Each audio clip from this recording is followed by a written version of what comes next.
اور یہ بات بھی یاد رکھیے، لوگ کہتے ہیں آپ لوگوں کو انگیخت کر رہے ہیں، آپ لوگوں کو بھڑکا رہے ہیں. اللہ کی قسم ہم لوگوں کو نہیں بھڑکاتے. یہ تمہارے گندے نکمے اجلت میں کیے ہوئے مغرب اور یورپ کے احکامات پہ کیے ہوئے امداد کے لیے، پیسوں کے لیے گندے نکمے سکم والے فیصلے ممتاز قادری پیدا کرتے ہیں، غازی پیدا کرتے ہیں. جب قاضی فیصلے نہ دے تو غازی پیدا ہوتے ہیں. ہم قانون ہاتھ میں لینے کے قائل نہیں ہیں. بارہا مرتبہ یہ بات کی ہے، قانون ہاتھ میں نہیں لینا چاہیے. عدالتوں کے ذریعے، پولیس کے ذریعے، حکام کے ذریعے سزائیں لاگو ہونی چاہیے تاکہ معاشرہ افراتفری سے بچے. لیکن یہ بات بھی یاد رکھ لیجئے، بعض شریعت کے قوانین ایسے ہیں، بعض جرائم ایسے ہیں، بعض جرائم ماورائے عدالت قتل کی اجازت نہیں. نہ آپ کو انگیخت کر رہا ہوں، لیکن آپ کو صدق کے دل سے اور سچی بات بتلا رہا ہوں. شریعت کی بات چاہے کسی کو بری لگے، چبھے، بتا دینی چاہیے. اگر کوئی بندہ قانون ہاتھ میں لیتا ہے کن دو جرائم کے اوپر، ایک جادوگر کو قتل کرتا ہے اور ایک توہین رسالت کے مجرم کو قتل کرتا ہے، قانون ہاتھ میں نہیں لینا چاہیے. لیکن اگر لے لیتا ہے اور اگر وہ ثابت کر دے، ثابت کہ یہ بندے نے توہین کی، گواہ موجود ہو، ایویڈنس موجود ہو، وہ ثابت کر دے کہ اس نے توہین کی تھی اس لیے میں نے اس کو قتل کر دیا، پھر اس بندے کو جواب میں قتل نہیں کیا جا سکتا. شریعت میں یہ شریعت کا حکم ہے کہ اس کا خون اس پلید کے خون کے برابر نہیں ہو سکتا. تم نے ایک پلید اور ملعون عورت کو چھوڑا، ملک میں بیسی اور مسلمان ان کا خون بہا دیا. مسلمانوں کا خون قیمتی کوئی نہیں، اس توہین رسالت کرنے والی کا خون قیمتی ہے. اور میرے بھائیوں، قانون ہاتھ میں لینا بری بات ہے، لیکن اگر کوئی اس معاملے میں قانون ہاتھ میں لیتا ہے اس کو جواب میں قتل نہیں کیا جا سکتا. کیا مطلب؟ ممتاز قادری نے قتل کیا، اگر وہ توہین رسالت ثابت کر دے تو اس کے بدلے میں قتل نہیں کیا جا سکتا. وکیلوں نے یہ پلی لی، لیکن وہی بات، یہی جج تھا، یہی جج آصف سعید کھوسا نے ممتاز قادری کی شہادت کا فیصلہ جاری کیا. جب اس کی شہادت کا فیصلہ جاری کیا تو اصولی طور پہ، قانونی طور پہ، لیگل شریعت کے مطابق بھی، آئین کے مطابق بھی، دستور کے مطابق بھی وہ یہ کیس سن ہی نہیں سکتا تھا. کیوں؟ Conflict of interest. اس نے پہلے ایک بندے کی سزائے موت کا فیصلہ جاری کیا، اب اسی ہی کیس کے اندر جس آسیہ ملعونہ کی وہ پشت بنائی کر رہا تھا، اگر اس کی بھی موت کا فیصلہ جاری کرتا، آپ بتلائیے، عام فہم جٹ کی سی بات، اگر اس کی بھی موت کا فیصلہ جاری کر دیتا تو ممتاز قادری کی موت کا فیصلہ غلط ہو جاتا. اس کو کہتے ہیں مفادات کا ٹکراؤ. اس وجہ سے اس کو اس بینچ پہ بیٹھنا ہی نہیں چاہیے، وہ حق بھی نہیں تھا رکھتا کہ وہ اس بینچ پہ بیٹھے. اور بات آئیے تو کہہ دیتا ہوں، قانون ہاتھ میں لینے والے کی سزا شریعت میں کیا؟ یہ بھی لوگ سوال پوچھتے. پہلی بات، ریاست چاہے اس کو عمر قید دے دے، عمر قید بھی دی جا سکتی ہے لیکن قتل نہیں کیا جا سکتا. یہاں کے اندر جو بینچ بنا، انہوں نے جتنی اجلت میں جس طرح کا فیصلہ کیا، یقین مانی ایک مجسٹریٹ بھی اس طرح کے قانونی حکم نہیں چھوڑتا. فیصلے کے اندر کیا لکھا ہے؟ پہلا اعتراف جو اعلیٰ عدلیہ کے ججوں نے کیا اس فیصلے کے اندر، یہ واقعہ 15 جون کا تھا، ایف آئی آر 19 جون کو کٹی. اور میرے بھائیوں، آپ خود بتاؤ، جتنے سمجھدار شعور والے بیٹھے ہیں، یہ معاملہ کتنا حساس ہوتا ہے. 15 کو وقوع ہوا ہو، عام چوری اور ڈکیتی بھی ہمارے علاقے میں ہو جائے نا، اس کا پرچہ بھی 5-5 6-6 دن بعد کرتا ہے، بار بار تھانے جانے سے. یہ حساس معاملہ تھا. اور مشرف دور میں ایک آرڈیننس بنا تھا کہ کوئی بھی توہین رسالت کا پرچہ S I, A S I, inspector, D S P rank کا بندہ تفتیش کر کے نہ کاٹے. کون کاٹے؟ ایس پی رینک کا بندہ. ایس پی رینک کا بندہ تفتیش کرے، جرم ثابت ہو جائے، پرچہ کاٹ دیا جائے. ایس پی کون ہے؟ ہمارے مسلک سے تعلق رکھتا ہے؟ نہیں. سید امین بخاری، اس نے تفتیش کر کے موقع کے اوپر شواہد اکٹھے کر کے، اور اتنا بڑا کیس ہی نہیں ہے. یہ بات بھی یاد رکھو، یہ جس ملعونہ کو تم نے آزاد کیا نا، اللہ کی قسم جب یہ دنیا سے، پاکستان سے باہر چلی گئی مغربی دنیا کے اندر، اوپنلی توہین کرے گی. سلمان رشدی نہیں کرتا، تسلیمہ نسرین نہیں کرتی، مغرب کے اندر جا کے یہ اوپن توہین کرے گی، اپنی اس توہین پہ قائم رہے گی. جس طرح ایس پی کے سامنے جا کے بیان دیا میں نے توہین کیا، مجھے معاف کر دیا جائے. ایس پی رینک کا افسر تفتیش کرنے کے بعد ایف آئی آر درج کرتا ہے، اعلیٰ عدلیہ کے جج کہتے ہیں 15 کو واقعہ ہوا، 15 ہی کو ایف آئی آر کیوں نہیں کٹی؟ کوئی شرم نہیں آئی؟ 19 تاریخ کو ایف آئی آر کٹی ہے.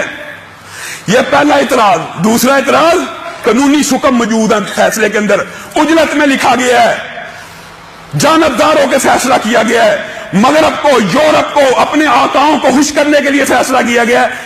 دوسرا حکم یہ ہے جی، اعلیٰ عدلیہ کہہ رہی ہے کہ ایک گواہ کہتا ہے جس اجتماع کو مرتب کیا گیا تھا پنچایت کو ایف آئی آر کے بعد، ایف آئی آر سے پہلے بھی یہ دونوں باتیں مبہم کر کے بیان کی گئی ہیں فیصلے کے اندر. جس اجتماع کو منعقد کیا گیا تھا اس کے بارے میں ایک گواہ نے کہا کہ 100 بندہ تھا، ایک گواہ نے کہا 200 بندہ تھا، ایک گواہ نے کہا اتنے بندے تھے. اور میرے بھائیو آج جتنے آئے ہو مسجد میں، جتنے آئے ہو، یہاں سے میں پوچھنا شروع کرتا ہوں، اس مسجد میں کتنے نمازی ہیں؟ اللہ کی قسم ہو سکتا ہے کسی ایک کا بھی دوسرے کے ساتھ بیان نہ ملے. ہر بندے کا اپنا انداز ہے. ایک بندہ کے 600 بندہ ہے، ایک بندہ کے 1000 بندہ ہے، ایک بندہ کے 700 بندہ ہے. کیا بندوں کی تعداد کے اوپر یہ فیصلہ کیا جاتا کہ جمعہ ہوا ہی نہیں تھا، اجتماع منعقد ہی نہیں ہوا تھا؟ یہاں پہ جمعے سے نمازی چلے جائیں، کوئی کہے جی لاما صاحب کے پیچھے 500 بندہ تھا، ایک بندہ کے 700 بندہ، او ہو تعداد آ گیا اس لیے جمعہ ہی نہیں ہوا. یہ فیصلہ اعلیٰ عدلیہ کے جج لکھ رہے ہیں کہ اجتماع کی تعداد کے بارے میں اضطراب ہے، آپس میں اختلاف پایا جاتا ہے. گواہوں کے بیانات میں یہ تعداد ہے. جو معاشرے کے اندر بات مشہور کی جا رہی ہے نا، سمجھیں، فیصلے کو پڑھیں، گواہوں کے بیان کے اندر یہ تعداد ہے کہ تعداد ایک جیسی بیان نہیں کر رہے. اس لیے اجتماع کا وقوع پذیر ہونا مشکوک ہے. ایک بات پھر اپنا تعداد سن لے، اپنا خود. جو جج یہ کہہ رہا ہے کہ اجتماع کا وقوع پذیر ہونا مشکوک ہے، وہ کہہ رہا ہے اس اجتماع کے اندر آسیہ ملعونہ نے جو اقرار کیا تھا وہ عوام کے پریشر کی وجہ سے تھا. شرم نہیں آئی؟ ایک طرف اجتماع ہوا ہی نہیں، دوسری طرف تو یہ کہہ رہا ہے اس اجتماع کے اندر آسیہ کا اقرار اجتماع کے پریشر کی وجہ سے تھا. کیسا فیصلہ! یہ جان بوجھ کر دیا گیا ہے، مسلمانوں کے جذبات سے کھیلا گیا، جان بوجھ کے دیا گیا. میں آپ کو برملا طور پہ کہتا ہوں، ہو سکتا ہے لوگ گھبراتے ہوں تو انہیں عدالت لگ جائے گی، اور تم اپنی توہین کے اوپر 5-5 سال 10-10 سال لوگوں کو نااہل قرار دے دیتے ہو، اور رسول اللہ صلی اللہ علیہ وسلم کی توہین کی تمہاری نظر میں اہمیت ہی نہیں ہے. یہ کیسی بغیرتی ہے، یہ بے ضمیری ہے، یہ بے حسی ہے. عدالت کے فیصلے کے اندر ایسے ایسے حکم موجود ہیں کہ جو قانون دان ہے. میں تو ایک عام ایڈوکیٹ ہوں، قانون کا طالب علم ہوں. قانون جاننے والے اس فیصلے کے اوپر ہنس رہے ہیں کہ ججوں نے مجسٹریٹ کیا، بہت چھوٹے لیول کا ایس آئی اور اے ایس آئی بھی جب پیسے لے کے کسی کو بے گناہ لکھتا ہے وہ بھی اس سے بہتر لکھتا ہے. عام قانون دان یہ کہہ رہے ہیں. اور فیصلے کی تاریخ کے حوالے سے غور کیجیے، فیصلہ کس طریقے کا سنایا جا رہا ہے؟ جس دن غازی علم دین شہید کو پھانسی کے گھاٹ پہ لگایا گیا، اس دن تمثیلی طور پہ آپ کو ایک بات بتلاؤں، یہ بھی بات جو ساتھی اس کیس کو شروع سے جانتے ہیں ان کو تو علم میں ہے. یہ جو اٹا والی کے اندر واقعہ ہوا، یہ لوگ اللہ کی قسم اتنے پرامن تھے، اتنے پرامن تھے، انہوں نے اپنے ہاتھ میں قانون لینے کی ایک مرتبہ بھی کوشش نہیں کی. اس کی مثال کیا ہے؟ اجتماع کے اندر کوئی گستاخ رسول اقرار کر لے میں نے گستاخی کی یا پھر زندہ بچ کے چلا جائے. مسلم معاشروں میں ایسا ہوتا ہے. انہوں نے اس کو ایک تھپڑ نہیں لگایا، ایک تھپڑ نہیں مارا، قانون کے حوالے کیا کہ ہم قانونی پیروی کریں گے. جو لوگ قانون کی پیروی کرنا چاہتے ہیں، عدالت کے اندر دلائل دینا چاہتے ہیں، تم نے ان کا گلا گھونٹ دیا. تم چاہتے یہ ہو کہ مشال خان والے واقعات ہوں، اور جج صاحب نے یہ بھی بلنڈر کیا فیصلے کے اندر کہ مشال خان کا کیس اس بات کا ثبوت ہے کہ الزامات لگتے ہیں. کتنی افسوس کی بات ہے، اس کی عقل اور فہم کا ذرا مطالعہ کیجئے. مشال خان کا کیس عدالت میں ہوا ہے، مشال خان کو تو لوگوں نے مجمع میں مار دیا. تم تو چاہتے یہ ہو کہ تم عدالتوں کے اندر فیصلے قانون آئین شریعت کے مطابق نہ کرو اور لوگوں کو آزادی مل جائے. اللہ کی قسم اگر عدالتیں مجرموں کو ریلیف نہ دیں تو کوئی بندہ قانون اپنے ہاتھ میں ہی نہ لے. کیوں لے؟ عدالت سے مجرم کو سزا ملتی ہو اگر اس معاشرے کے اندر کوئی پاگل ہے قانون ہاتھ میں لے. ان لوگوں نے اب وہ پچھتا رہے ہیں کہ ہم نے قانون ہاتھ میں کیوں نہیں لیا, ہم نے قانونی جنگ لڑی. اور میرے بھائیوں, لوگوں کو گمراہ کیا جا رہا ہے. کس طرح؟ آپ کو پتا ہے اس کے پیچھے, اس کے پیچھے یورپ کے, امریکہ کے, مغرب کے ممالک کے پیسے انوالو میں. آسیہ کا کیس, یہ بات بھی یاد رکھیے. پھر ہمارا مطالبہ کیا ہے یہ بھی سن لیجئے. 4 جگہ پہ جو عورت اقرار کرتی ہے جرم کی, گواہ ثبوت دیتے ہیں, قرآن کے اوپر حلف دیتے ہیں, 4 قانونی فارمز کے اوپر اس کو سزا ہوئی ہے. 4 قانونی, ایک پنچایت کے اندر فیصلہ ہوا اس نے کی, ایک سید امین بخاری ایس پی کے سامنے اقرار ہوا, گواہ ہوئے, ایک سیشن جج کے سامنے, پھر ہائی کورٹ کے انوار الحق اور سید شہباز کے سامنے. اگر یہ بے گناہ ہے, پھر ہمارا مطالبہ سن, اگر یہ بے گناہ ہے ان ساری چین کو بھی سزائے موت دے دو. انہوں نے کیا غلط فیصلے کیے, پھر امین بخاری کو بھی پھانسی پہ لٹکاؤ, سیشن جج کو بھی لٹکاؤ, سید شہباز کو بھی لٹکاؤ, انوار الحق کو بھی لٹکا دو پھانسی کے اوپر, ہم تمہارا ساتھ دیں گے. انہوں نے جو اس کو اتنی دیر بے گناہ جیل میں رکھا ہے, کیوں رکھا ہے؟ صاف ظاہر ہوتا ہے تم فیصلے میں جانبدار ہو, اور جانبداری فیصلے کے اندر واضح ہے. گواہوں کو سنا ہی نہیں گیا اور کہا یہ جا رہا ہے, معاشرے میں یہ پھیلایا جا رہا ہے گواہ مکر گئے ہیں. لعنت اللہ علی الکاذبین. گواہ ایک بھی نہیں مکرا. کسی بھی پرچے کے اندر ہوتے ہی 2 یا 3 گواہ ہیں جو باقی موقع کے اوپر موجود ہوتے ہیں, ان کو طلب کر رہا ہے. یہ ٹرائل کورٹ ہے. قانون جاننے والے اس بارے میں بخوبی آگاہ ہیں کہ یہاں پہ کیا گیم کھیلی گئی ہے. جان بوجھ کے ایک توہین رسالت کی مجرمہ کو آزاد کیا گیا ہے. اب ایک نیچرل سی بات ہے, نیچرل سی بات ہے, یقین مانیے یہ معاملہ کسی سیاسی پارٹی کا نہیں ہے, اور نہ سیاسی پارٹی کے اختلاف کی وجہ سے ہم یہ بات کرتے ہیں. آپ کو پتہ ہے نواز شریف کے دور کے اندر وقاص حیدر, سلمان گرائے کے خلاف ہم نے یہاں سے تحریک کو چلایا.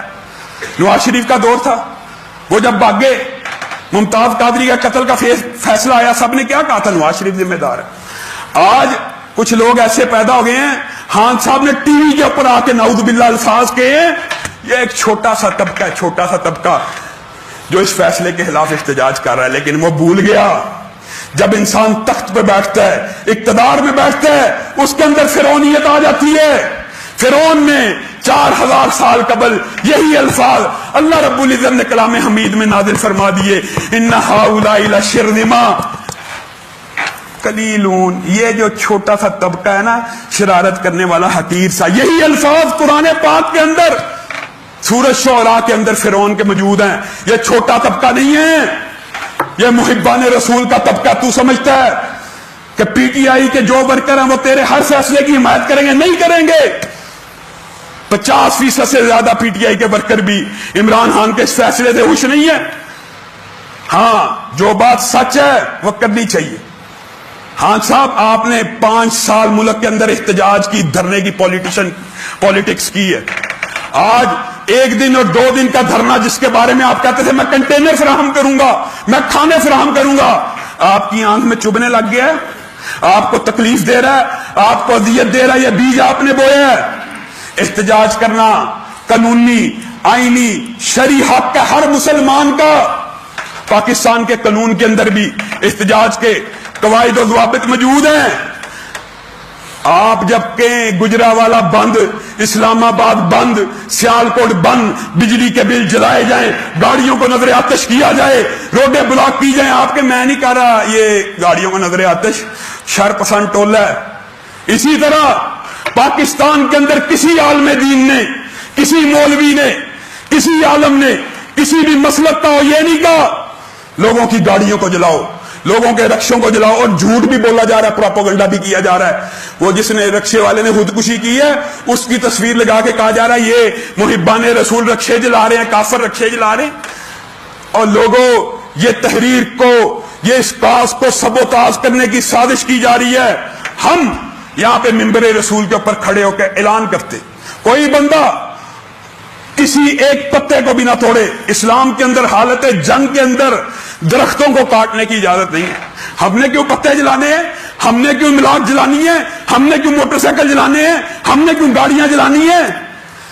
مسلمان کی طرف انگلی اٹھانا, اسلحے کے ساتھ اشارہ کرنا جس اسلام میں جائز نہیں ہے، جس اسلام میں مسلمان کو گالی دینا جائز نہیں ہے، اس سے جھگڑا کرنا کفر ہے۔ کیا آپ یہ سمجھتے ہیں کہ وہ علماء دین لوگوں کو کہیں گے کہ لوگوں کی گاڑیاں نظر آتش کرو؟ یہ جھوٹ بولا جا رہا ہے۔ شر پسند عناصر کسی بھی تحریک میں ہو سکتے ہیں، کسی بھی تحریک میں چپکے سے بھی داخل ہو سکتے ہیں، وہ داخل ہو گئے۔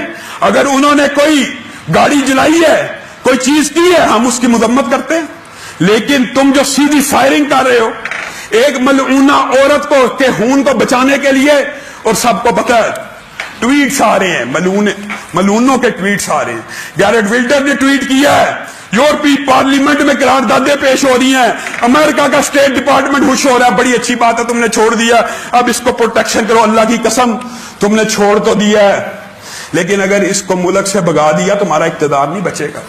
جس طرح ممتاز قادری کے سانحے کے اوپر نواز شریف کا اقتدار نہیں بچا، وقاص گرایا اور سلمان حیدر کو فرار کرانا، ہم یہ سمجھتے ہیں دینی لوگ نواز شریف کا سب سے بڑا جرم تھا، جس کی وجہ سے اللہ نے اس کو اقتدار سے ہٹا دیا۔ اور اگر خان صاحب آپ نے اس آسیہ ملعونہ کو ملک سے فرار کروایا، آپ کا اقتدار بھی نہیں بچے گا۔ ہمارا مطالبہ کیا ہے؟